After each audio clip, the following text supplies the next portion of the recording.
दोस्तों, एक महिला होती है जो प्रार्थना पत्र लेके अपने थाने में जाती है और रो रो के अपना कहानी सुनाती है और पुलिस वाले से ये बोलते हैं, थाना इंचार्ज से ये मेरा पत्र स्वीकार कर लो और आगे की कार्रवाई शुरू करो।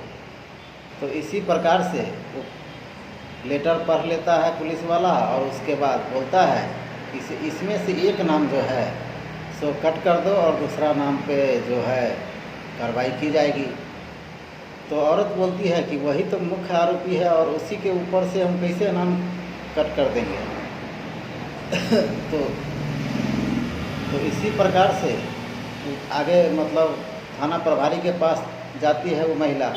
थाना प्रभारी भी वही बात बोलते हैं, लेकिन बात ये है कि जिसका कंप्लेन गया है उसी के रूम के अंदर थाना प्रभारी रहते हैं या मतलब थाना का जो चौकी इंचार्ज है, मतलब उसी के अंदर में चौकी चलता है। तो इसी प्रकार से मैं एक कहानी सुनाने जा रहा हूँ। मैं संजय कुमार और संजय क्राइम सफर में आपका स्वागत है। कृपया आप लोग अगर इस चैनल पे नए हैं तो चैनल को सब्सक्राइब कर लें ताकि मेरा भी हौसला आपके प्रति बुलंद होता रहे। तो ये कहानी मैं सुनाने जा रहा हूँ जो उत्तर प्रदेश का एक ज़िला पड़ता है फैज़ाबाद। फैज़ाबाद के अंतर्गत एक अयोध्या एक मार्केट है, उसी के अंतर्गत एक पूरा कैलेंडर थाना पड़ता है और उसी थाने के अंतर्गत एक मोहल्ला पड़ता है भदरसा, और भदरसा गांव के ही एक चौकी है जिसका नाम है भदरसा चौकी। तो एक लड़की जो है जो रास्ते से गुजर रही थी अपना मजदूरी करके, वहाँ पे एक बेकरी का दुकान है और बेकरी दुकान में राजू नाम का एक लड़का है जो मतलब नौकरी करता है।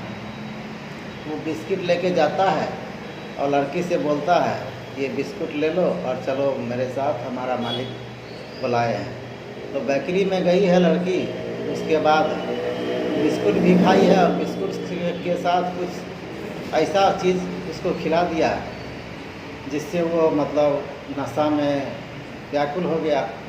व्याकुल होने के बाद जो उसका जो मालिक है, बेकरी मालिक, जिसका नाम है मोहित खान, वो इसके साथ रेप करते हैं और राजू जो है उसका वीडियो बनाता है, मतलब मोबाइल में कैद कर लेता है। और जैसे ही होश में आती है लड़की, वैसे ही राजू भी अपना मजबूरी का फ़ायदा उठाने लगा। और इसके बाद लड़की जब होश में आती है तो लड़की को दोनों समझाते हैं कि ये बात किसी से अगर बताएगी तो इसका वीडियो मैं बना लिया हूँ, सोशल मीडिया पे डाल देंगे, इससे तुम कहीं मुंह दिखाने के लायक नहीं रह पाओगे। तो लड़की डर जाती है। दरअसल बात यह है कि लड़की की उम्र ही 12 साल की होती है, मतलब बचपना होती है। तो डर जाती है और जब एक बार ये सिलसिला हो जाता है तो ये सिलसिला रुकने का नाम ही नहीं लेता है। और जब उसकी मर्ज़ी होता है तो वीडियो के आधार पर उस लड़की को बुला के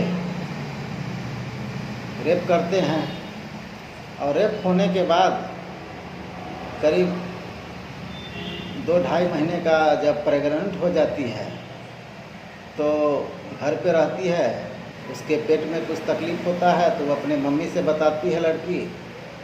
तो मम्मी भी 2-4 टैबलेट ला के देते हैं जिससे कुछ आराम हो जाता है। फिर 2 दिन के बाद फिर ऐसा होता है कि दर्द से वो परेशान हो जाती है और परेशानी हो जाती है। उसके बाद जो उसकी महतारी जो है वो विधवा है, क्योंकि इसके पापा नहीं हैं, वो 2 साल पहले ही किसी कारणवश डेथ कर गए हैं। तो दूसरी बात, कमाने वाला भी घर में नहीं है, कमाने का एक ही रास्ता है मजदूरी। और दूसरी बात, इसके पास एक लड़का और 4 लड़की है। 4 लड़की में सबसे छोटी है जो 12 साल की है। इसी के साथ ऐसा घटना होते रहता है।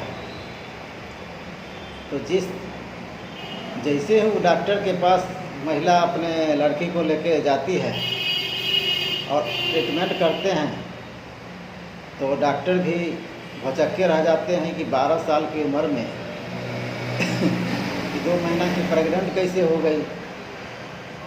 तो डॉक्टर भी बहुत परेशानी में होते हैं, लेकिन वो कहने से थोड़ा हिचकिचा रहे थे।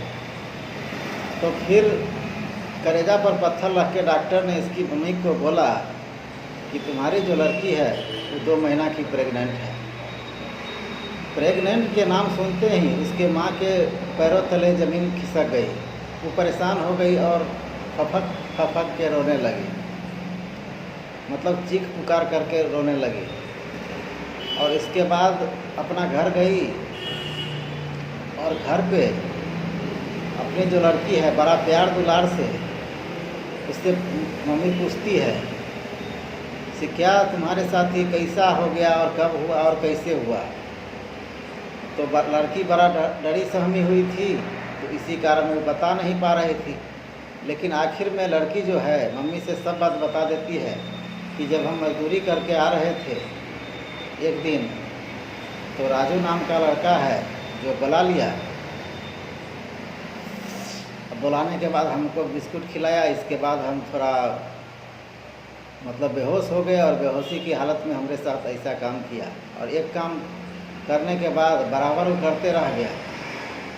तो इसी प्रकार से महिला जो है अपना प्रार्थना पत्र लिखती है और अपने नज़दीकी थाना जो भदरसा चौकी है उस चौकी में जाते हैं एप्लीकेशन FIR दर्ज करने के लिए। तो चौकी इंचार्ज जो अखिलेश गुप्ता है वो बोलते हैं कि 2 में से एक का नाम तुम कटिंग कर दो, बाद बाकी सब सही है। तो महिला बोलती है कि इसे वही तो मुख्य आरोपी है और उस पर से कैसे हम नाम करके हटा दें। पुलिस वाले इस बात को अपना दबाना चाह रहे थे।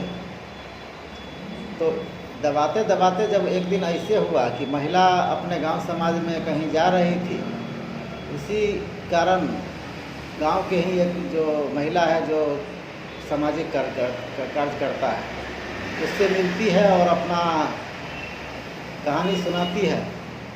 तो सुनाने के बाद गजब के फटकार लगाती है, तुमने FIR क्यों नहीं किया। तो इस पर इसी बात से कहा सुनी होती है। और उस समय बजरंग दल, निषाद पार्टी और कई तरह के मतलब इसे पंचायत समिति के सदस्य, प्रधान ऐसे मतलब सब जमा हो जाते हैं और हंगामा करते हैं। और हंगामा करने के बाद जैसे ही कुछ दिन के बाद मतलब ये महिला है योगी आदित्यनाथ जी से गुहार लगाती है न्याय के लिए। और जैसे ही न्याय की गुहार लगाती है और जैसे ही इस बात का पता पुलिस वाले को पता चल जाता है, सो वो महिला है सो योगी जी के पास गुहार करने के लिए गई है। तो जो काम 2 दिन में होने वाला रहता है वो 2 मिनट में ही हो जाता है। और पुलिस वाले में भी हरकंप मच जाता है। और इसी प्रकार से मामला धीरे धीरे school, college, newspaper, social media जगह हर तरीक़ा से फैल जाती है। और फैलते फैलते मतलब जैसे ही समाजवादी पार्टी के अध्यक्ष अखिलेश सिंह यादव के पास ये सूचना जाती है तो वो अपना ट्वीट करके बताते हैं कि पार्टी के नाम पर सियासत नहीं करो, बाद बाकी DNA टेस्ट करो, उसके बाद जो आरोपी निकले उस पर जो कानूनी कार्रवाई होती है होना चाहिए। तो हम भी वीडियो के माध्यम से यही बताना चाहते हैं कि जो भी आरोपी है उसको सख्त से सख्त सज़ा मिलनी चाहिए और जो है उसको न्याय मिलना चाहिए। वो 12 साल की जो लड़की है उसको तो इसी प्रकार की घटना है। दरअसल 12 साल की जो लड़की होती है वो बहुत मायूस होती है, उसके पास उतना दिमाग नहीं होता है। इसमें कुछ गलती लड़की का भी माना गया है, क्योंकि लड़की अगर पहले दिन ही अपनी मम्मी से ये बात बता देती कि हमारे साथ ऐसा ऐसा बात हुआ है, तो उसी समय ये बात मतलब सुलझ जाता। आगे बात जो अभी परेशानी हो रही है, इतना परेशानी में तो नहीं झेलना पड़ता। दरअसल गार्जियन का भी गलती है कि गार्जियन अगर कोई भी लड़की कहीं से आती है तो गार्जियन को पूछना चाहिए कि इतना टाइम कहाँ लग गया, कैसे लग गया, कहाँ गई थी, नहीं गई थी। यही सब बात गांव समाज में मिलते हैं। इस घटना के सुनाने का उद्देश्य मेरा किसी को ठेस नहीं पहुंचाना है, किसी को तकलीफ नहीं पहुंचाना है, बल्कि आपको जागरूक करना है।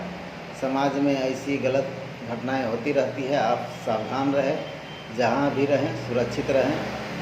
कल फिर हम चलते हैं अगली वीडियो के साथ।